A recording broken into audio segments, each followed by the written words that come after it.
Coronavirus then and now, throughout this awful past year, we have shown you the numbers. We report them every night. We take no comfort. But they are people right here at home. One is longtime Evansville broadcaster, media personality, a good man and a good friend. His name is Joe Blair, and Joe joins me tonight. And Joe, we're going to be improvising here. We've had a few audio difficulties, but you're much more of an expert on audio than me. But yeah, my goodness, Joe, you had COVID. Obvious first question I have for you tonight. How are you feeling now? I'm feeling probably 100% better than I was before. I really am. I've been working out a little more, so I think I'm stronger than I was. And how long were you in the hospital, Joe? I was in the hospital altogether about 5 weeks. The first time about 4 weeks, and had viral pneumonia in both lungs. Felt better. They sent me home, and then I got bacterial pneumonia within 3 days, so they shipped me back to Deaconess Midtown for another week or so. And I'll tell you what, that sounds like a recipe for a disaster. And the duration of all this, I imagine you had to be very frightened during this period of time. But what was going through your mind?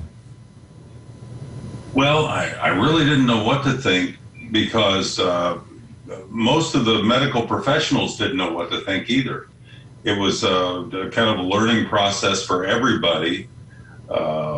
Because I had pneumonia with COVID, and they weren't really, in tune with what that all meant. So I kind of learned along with them. It was weird. And this obviously had to have an impact on your family, the nature that you had COVID. And I cannot say I can imagine, because I can't, because I haven't been in your shoes on this. But describe that for me, if you can, not being able to, that affectionate hug, that face-to-face contact with your family.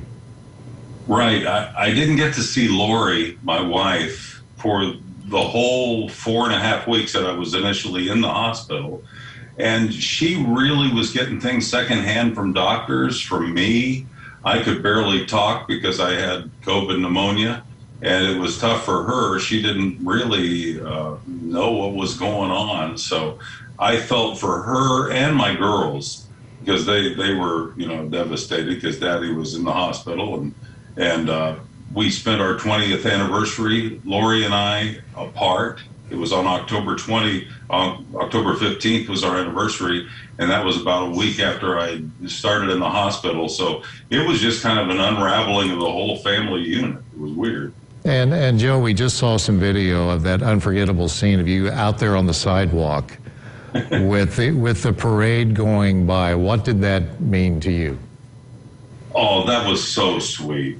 You guys from EHT were out there, and Channel 7, and it was kind of a thing my daughters cooked up for me, because that was my 60th birthday when that happened. So it was a total surprise, and it was like the best birthday I could ever have after being in the hospital for a whole month. And my hat's off to you and Shelley and everybody there, and it was wonderful. It was a great time. Well, hats off to you, Joe. COVID became and is still, it's been so political, and there you were in the hospital. How did you react to all the arguing going on the national level about something that really touched you more than it did a lot of the people who were arguing about it?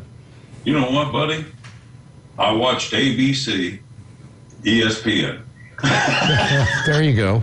That's what I did. I said, the heck with this stuff. I'm not going to watch any news. I'm going to watch Get Up, with Mike Greenberg. It was so wonderful. What, honey? My wife's trying to tell me something. Oh, I couldn't even vote because I was in the hospital during voting time. So I kind of detached from that. And Joe, people, many of them have been called long haulers, and people with some side effects that just haven't gone away. What about you, Joe? Is there something, if you feel comfortable sharing with us, are you having any type of different effects on your body and the way you live after this, after you recovered? Well, I'm much more conscious of breathing because I have the double, pneumonia and a collapsed lung and the whole thing. One thing I did pick up that I think was kind of cutting edge in this whole thing, especially for people with problems with pneumonia, is breathe from your diaphragm. Mm-hmm. Because I was having a hard time getting my blood oxygen levels up. And I'm a singer. I had my wife bring my guitar. I was feeling a little better. So I was singing and making up goofy songs like Brad, you probably heard me do on the radio. Yeah. And you're like, hey, the Deaconess babes, they're great nurses, or whatever.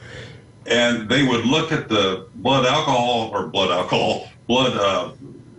oxygen and say, hey, your oxygen's going up. You're like 96%. Keep singing.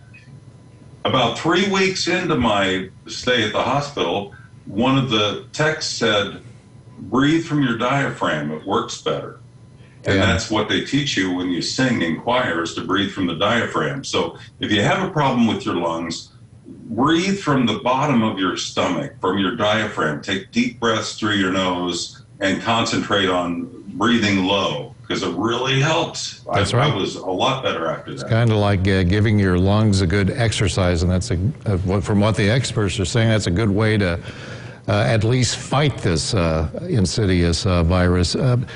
We've heard a lot about vaccinations, and there could be 100 million shots in the arms of Americans during or at the end of President Biden's first 100 days. What advice would you give to those people who have perhaps doubts about getting vaccine?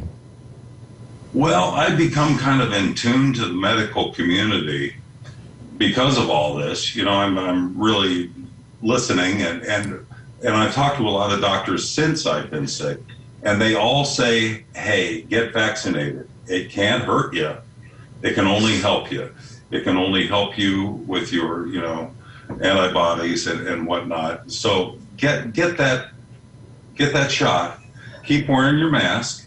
And if you feel uncomfortable even after they, say you don't have to wear a mask, go ahead and wear one. Hey, our flu numbers are down because I think we're wearing masks and it's working. So that's right. I think it's a really good thing to do, no matter what. Yeah, virtually non-existent for the flu this season. Well, Joe, considering what you have been through and what you had to endure during those 5 weeks, my good friend, you look great. I can see the sparkle in the eye. And from one Ball State Cardinal to another, thank you so much for taking time with us tonight. And please stay safe and stay well, okay? Thank you, Mr. Bird. You're the best. Well, you are, Joe. Thank you so much. Thanks, man.